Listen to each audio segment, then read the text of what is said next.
السلام عليكم ورحمة الله تعالى وبركاته.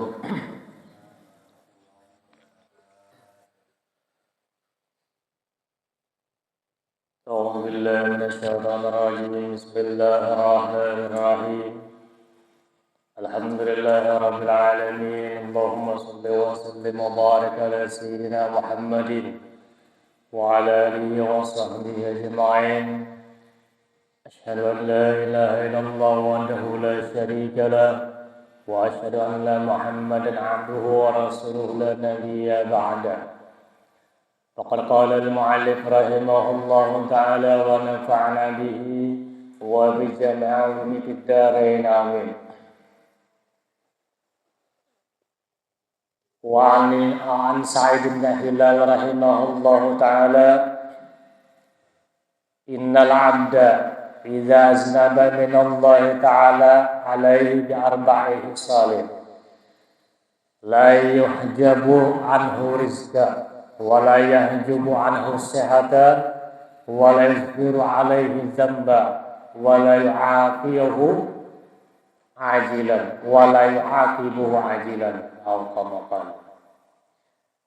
Alhamdulillah, bersyukur kehadirat Allah Subhanahu wa taala atas limpahan rahmatnya, karunia-Nya, diberikan Allah Ta'ala kita umur yang panjang sehingga kita dapat melanjutkan daripada majelis kita, dan salawat dan salam semoga tercurah ke hariban Nabi kita besar Muhammad sallallahu alaihi wasallam, juga kepada keluarga-keluarga beliau, kerabat-kerabat beliau, istri-istri beliau dan zuriat keturunan beliau yaumil qiyamah. Dan mudah-mudahan kita mendapatkan syafaat beliau, amin ya rabbal alamin.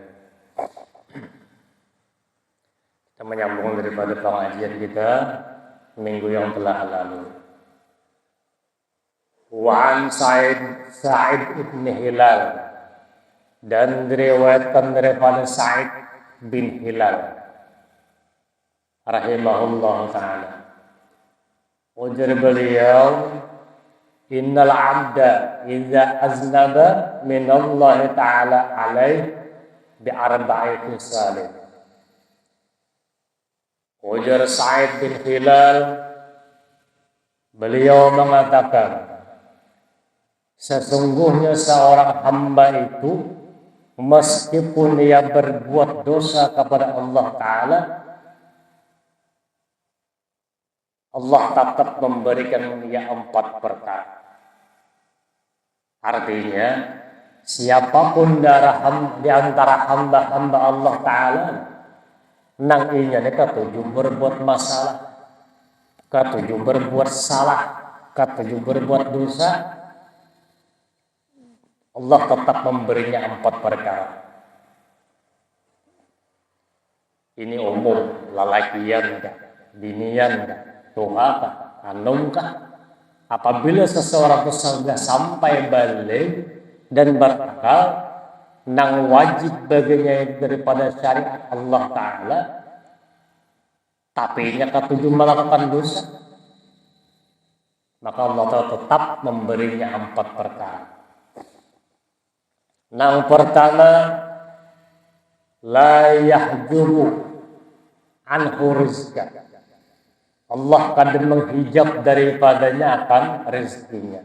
Artinya ini, walaupun seseorang itu gemar melakukan maksiat, gemar melakukan dosa dan kesalahan kepada Allah Ta'ala, hukum syariat ditinggalkannya, hukum syariat dilanggarnya, Allah kadang menghalangi daripada rezekinya. Artinya tetap Allah Ta'ala memberikan orang itu rezeki.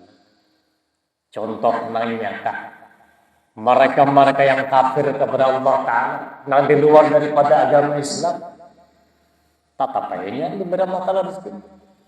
Walaupun kadang menyembah Tuhan, walaupun kadang menjadikan Allah ini sebagai sesembahannya, patung disembahnya, matahari dipujanya, Allah Ta'ala tetap memberikan seseorang itu rezeki. Kada tadi ini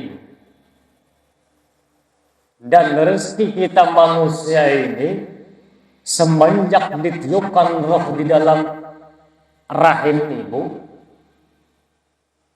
sampai kita mati, ini sudah dihimpunkan Allah Ta'ala berapa jumlahnya. Misalkan seseorang inilah ketikanya di alam roh, di dalam rahim seorang ibu, diberikan Allah Ta'ala kehidupan, roh sudah masuk, itu rezekinya sudah dijamin. Sampainya lahir ke dunia, ini sudah dijamin. Sampai ia menghembuskan nafas terakhir di dunia ini, maka habislah rezekinya. Jadi kesimpulannya, misalnya orang ini diberi Allah Ta'ala jatah ini 40 miliar waktunya hidup. Jadi Allah Ta'ala, wahai si fulan bin si fulan, ikam karena bilanya hidup di dalam dunia, kuberi 40 miliar. Ujar anaknya di dalam parutnya. Lahirlah seseorang anak manusia ini, makanya membawa jatah rezekinya itu 40 miliar. Berusaha kadang berdiam aja tetap 40 miliar itu didapatkan. Terkecualinya mati, habislah jatahnya 40 miliar itu. Itu maksudnya mana? Kalau kita memahami, kalau kita mau membuka akal pikir kita, artinya tidak seorang pun manusia di dalam dunia ini melainkan sudah dijamin oleh Allah Ta'ala rezeki. Behimat kada behimat usaha. Nang Allah Ta'ala kam hari dapat 200.000. Biar kita menghitung ada 4 juta hari tetap 200.000. Kalaupun jatah kita hari misalnya 1 juta, belingkun aja di pengguringan tetap 4 juta. Maka ya aja ayat Allah Ta'ala matur. Cuman kita manusia, terlebih-lebih kita umat Islam ini, ada yang kedudukannya orang ini memang harus berusaha mengambil rezekinya, ada yang lewat misalnya orang yang harus jadi tuan guru misalnya, ada orang yang harus jadi pedagang misalnya, jalannya meraih rezeki yang kita untuk Allah Ta'ala tadi, ada yang berdiam aja. Kita ini kata kaum mahiri daripada nikmat orang lain. Artinya kayak ini, sedikit atau banyaknya rezeki yang diberikan Allah Ta'ala kepada kita, wajib kita syukuri. Di antara nikmat terbesar pada diri seseorang itu ialah hati yang bersih, hati yang tidak pernah iri terhadap nikmat orang lain, tapi mensyukuri apa yang diberi Allah Ta'ala kepada dirinya. Itu sudah nikmat terbesar. Sesudah diberikan Allah Ta'ala kita ini iman dan Islam. Bapak lagi kita mahiri orang lain. Kurang menukar deren. Geri. Si anu menukar deren tuh. Langsung geri. Si anu menukar mobil, masuk rumah sakit. Si anu juga menukar pesawat. Beheji mati selanjutnya, itu akibat hati kan kiri dengki. Biar apa Allah Ta'ala memberi orang lain sugih misalnya, syukur. Allah Ta'ala memberi kita misalnya rezeki cukup, kita akan makan, syukur. Orang yang kata kau makan betul. Nah, makanya jar Rasulullah SAW, unzur ila man huwa asfala minkum wala tanzur man huwa fawqakum. Janganlah Rasulullah kalian itu memandang orang yang lebih tinggi daripada kalian, tapi pandanglah orang yang lebih rendah daripada engkau. Ini masalah urusan rezeki. Unzur ila man huwa asfala minkum wala tanzur ila man huwa fawqakum. Itu namanya masalah tadi. Artinya rezeki ini memandang kepada orang lebih rendah daripada kita supaya kita bersyukur. Kalau kita memandang yang tinggi daripada kita, sulit. Orang kawan makan dan kita kawan rasa tidak syukur. Orang yang berjalan aja kan, nah, ya Allah, itu maksudnya kita memulih. Jadi seseorang tadi walaupunnya berdosa kepada Allah Subhanahu wa Ta'ala, Allah tetap memberinya rezeki. Kalau lantaran dosa ini misalnya seseorang kada dapat rezeki lagi kan? Ada. Nang rancak tuh kayak ini. Apabila kita ini senantiasa melakukan dosa dan kesalahan kepada Allah Subhanahu wa Ta'ala, jalan menjemput rezeki ini sandet. Itu aja. Sandet bukan karena dapat. Ya lah mana? Orang ini kerambennya los aja. Inya sandet. Tes. Manipis. Orang yang saparapat jam jebak sagayung iya. Man 2 jam setengah hanya jebak sagayung. Kenapa? Iya sandet. Nah itu maksudnya. Paham jalan. Dan paham berdan. Dan yang kedua, wala yahjubu anhu sihata. Allah tidak akan mengdinding daripadanya akan kesehatannya. Nah, biarnya berdosa, biarnya hari-hari maksiat kepada Allah, tetap Allah paling memberikan kesehatan. Kalau ditahan oleh Allah Ta'ala kesehatannya ada, tetap Allah Ta'ala berikan nikmat rezekinya, Allah sempurnakan kesehatannya. Padahal jikalau orang pahamlah, semakin panjang umur seseorang itu, walaupun ini ahli maksiat, padahal situ tersirat, Allah Ta'ala ini hendak memberikan kesempatan padilah jalan di Tuhan ini hendak bertaubat. Ya kan? Misalnya seseorang inilah berbuat maksiat misalnya, pelang mati. Kan sempat bertaubat, apa habar? Mati dalam kefasikan misalnya. Makanya kematian kita manusia ini kan ada 3. Jadi orang 2. Ada nang husnul khatimah, bagus di akhir daripada usianya, ketikanya menghembuskan nafas terakhir bisa dalam keadaan zikir. Husnul khatimah. Ya, ada yang kedua su'ul khatimah. Pucuk mabuk. Gang mati. Ini mati dalam keadaan su'ul khatimah. Andainya itu pada sempat bertobat. 2. Nanang ketiga yang bahaya. Su'ul khatimah ma'al ihanah. Seseorang ini meninggal dalam keadaan su'ul khatimah dan di dalam kehinaan.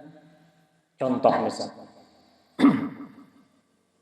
naik ke hotel, bawa binian misalnya, digawinya bebinian ini, dijinahinya perempuan ini dalam keadaan bertelanjang bulat, belang mati. Gawiannya sudah durhaka kepada Allah Ta'ala, meninggal bertelanjang ini ihan berhadapan ditampaikan Tuhan kehinaan. Nah ini nambah bahaya. Kan banyak tuh terjadi di hotel-hotel. Nang konsumsi obat kuat melampaui batas, sakara mati, lalagennya mati, binannya mati, bertelanjang ini su'ul khatimah ma'al ihan. Memberi takutan. Nah, mudah-mudahan kita anak bini kita turun kita dijauhkan daripada perbuatan itu. Ya Allah. 2 sudah. Dan yang ketiga,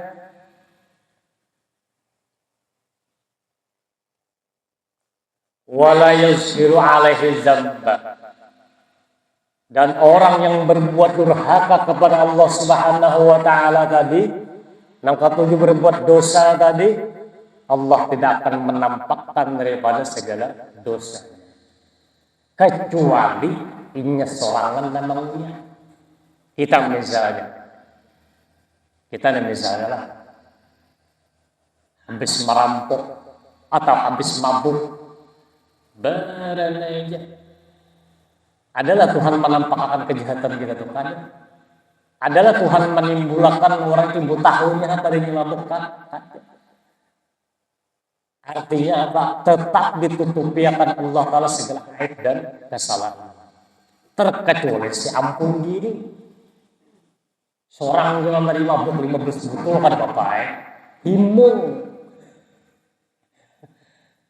Maksiat kepada Allah Ta'ala sudah himung. Kalau menjadikan maksiat itu sama apa itu? Kan lucu lah. Aturannya merasa dirinya salah, berenai. Jangan sampai di antara hamba Allah tadi takut seorang ahli maksiat. Karena ini amunnya seseorang telah ahli maksiat. Dikuyak-kuyaknya ke orang lain, ini malah memberatkan orang lain dari dia. Menjadi saksi atas kemaksiatan seseorang. Dubul. Mana seorang sudah berdosa, maulah mempangalih orang kalau diurusan di hari kayak di padang mahsyar. Ikam menjadi Tuhan bahari mabukah? Ada lagi Tuhan yang menjadi saksi si A, si B disambatinya mangalih orang. Coba kalau kita misalnya berbuat maksiat, cukup berdiam, tutup. Kayak misalnya kita di kotoran kita ini kada nyaman dicium manusia, jangan kita ungkapkan. Nah kayak itu juga misalnya kebaikan kita, ketaatan kita kepada Allah jangan dikuyang. Berani aja, terserah orang lain menilai kita. Sebaik-baiknya kita akan selalu berbeda di dalam cerita orang lain. Yalah. Artinya kita jangan mencari puja dan puji di sisi manusia. Seburuk-buruknya kita tidak akan pernah buruk di sisi manusia. Amun kita kada menampaikan kejahatan itu. Amun kita namang gaul kita namang uyak. Sah sudah jual inya nampun gaulnya. Nah ini. Kenapa? Misalnya lah si A itu bilang malam tadi kayak ini kelakuan. Nah ampun diri kan ada berkisah, ini bisa menjadi fitnah aja. Fitnah aja, jangan-jangan si A itu mah ada kisah. Nah ini, amun kita namang gawat kita namang kisahkan keburukan diri kita, double salahnya. Nah, boleh. Jadi yang ketiga, Allah Ta'ala ini akan menutupkan aib seseorang selama seseorang yang kadang mengulang aib dirinya. Itu nangka tiga. Dan yang keempat, wala yu'aqibuhu ajilan. Dan Allah Ta'ala kadang menyegerakan siksa balasannya itu di dalam dunia. Kalau misalnya malam bakal buat esok dapat siksaan, kan? Nah berbeda dengan umat Nabi yang terdahulu, yang lain daripada umatnya baginda Rasulullah SAW. Contoh, kayak umat Nabi Musa, malam melakukan perbuatan maksiat, bisukan tuh bertulis di lawang tuh si A bejina, si B mabuk. Dan itu pada kau dihapus. Kenapa? Jadi Allah Ta'ala ini menutup daripada dosa kita, keaiban kita ini semata-mata karena Allah Ta'ala memandang kita ini umatnya baginda Rasulullah. Artinya tanda hulu Tuhan sayang lawan umat Rasulullah. Tanda hulu Tuhan sayang. Laulaka ya Muhammad ma khalaqtul aflaq. Jikalau bukan karena engkau hai Muhammad, kata Allah Subhanahu wa taala, maka segala sesuatunya tidak akan kuadakan. Nah, artinya jikalau kada aku mencintai engkau hai Muhammad, maka aku kada mencintai engkau. Inya salah tatap. Ku keluarkan Allah Ta'ala kesalahannya itu ku tampay. Nah, jadi bersyukur kita ini dipilih oleh Allah Subhanahu wa taala menjadi umatnya baginda Rasulullah SAW. Kita ini bersyukur memiliki nabi yang mencintai kita, nabi yang menyayangi kita. Nang pada husidin mengucapkan aku cinta kepada umatku, tinggal kita aja lagi membalas kecintaan situ. Yalah, jangan sampai misalnya kecintaan baginda Rasulullah ini hanya bertepuk sebelah tangan. Rugi kita ini hidup, kamu kadang berjuang supaya kita ini meraih cintanya Rasulullah. Karena hidup hanya sekali. Hidup ini hanya sekali terulang. Terulang kayak di padang mahsyar.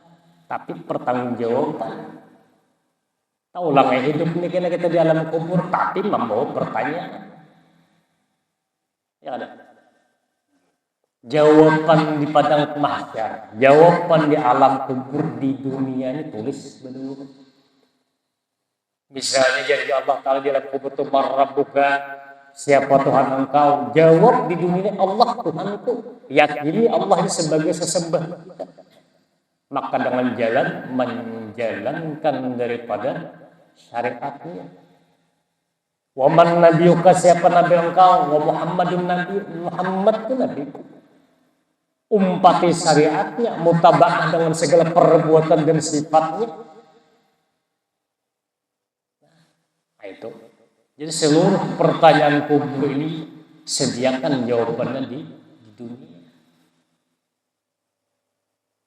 Nang paling ketakutan ini dua, kayak apa kita hendak mati dan kayak apa kita sesudah mati.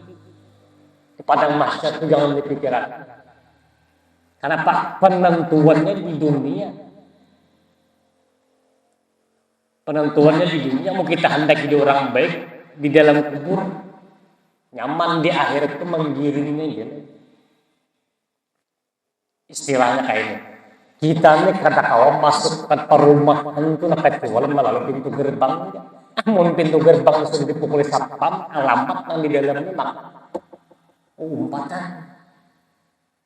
Nah pas satpam orang maling satpam harus perumahanmu pun.